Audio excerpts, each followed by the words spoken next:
नमस्कार मंडळी, आज बनवणार आहे कारल्याची भाजी। कारले चवीला कडू असतं म्हणून बरेच लोक ना कारल्याची भाजी खायला बघत नाहीत। अशा पद्धतीने तुम्ही एकदा नक्की करून बघा।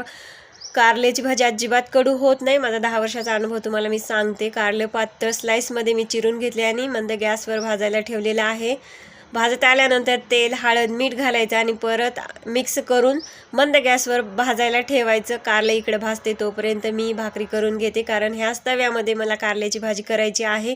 मोस्टली भेंडीची आणि कारल्याची भाजी मी तव्यामध्येच करते, चवीला छान लागते म्हणून माझा अनुभव आहे। तर आता तवा गरमच होता, तेल घातलं, जिरे मोहरीची फोडणी केली, लसूण घातला, उभा पातळ चिरलेला कांदा घालायचा, छान असा मऊसर परतून घ्यायचा। टोमॅटो घालायचा, तोही छान असा परतून घ्यायचा। टोमॅटो परतल्यानंतर मीठ आणि हळद घालायचं। मीठ आपण कारलं भाजते वेळेस घातलं आहे म्हणून इथे थोडं कमी घालायचं।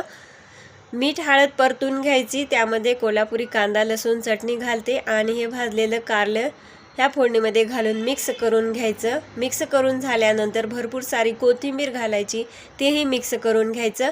कारलं अजिबात कडू होऊ नये म्हणून मी इथे गूळ घालणार आहे। आपल्या कारल्याच्या क्वांटिटीनुसार गूळ घालायचा। गुळामुळे कारलं चवीला अजिबात कडू लागत नाही, अप्रतिम चव लागते कारल्याला गुळामुळे। साखरेऐवजी कधीही गूळच घाला कारल्यामध्ये, ना लिंबू पिळायची गरज ना चिंचेचा कोळ घालायची गरज। गूळ घातला की अजिबात कडू होत नाही कारलं चवीला आणि खूप छान चव लागते ह्या भाजीला। तुम्ही नक्की एकदा अशी भाजी करून बघा। तर आता हे सगळं घालून मिक्स करते।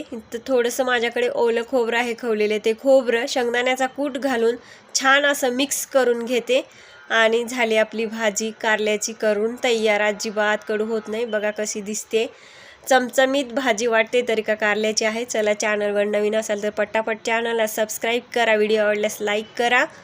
धन्यवाद।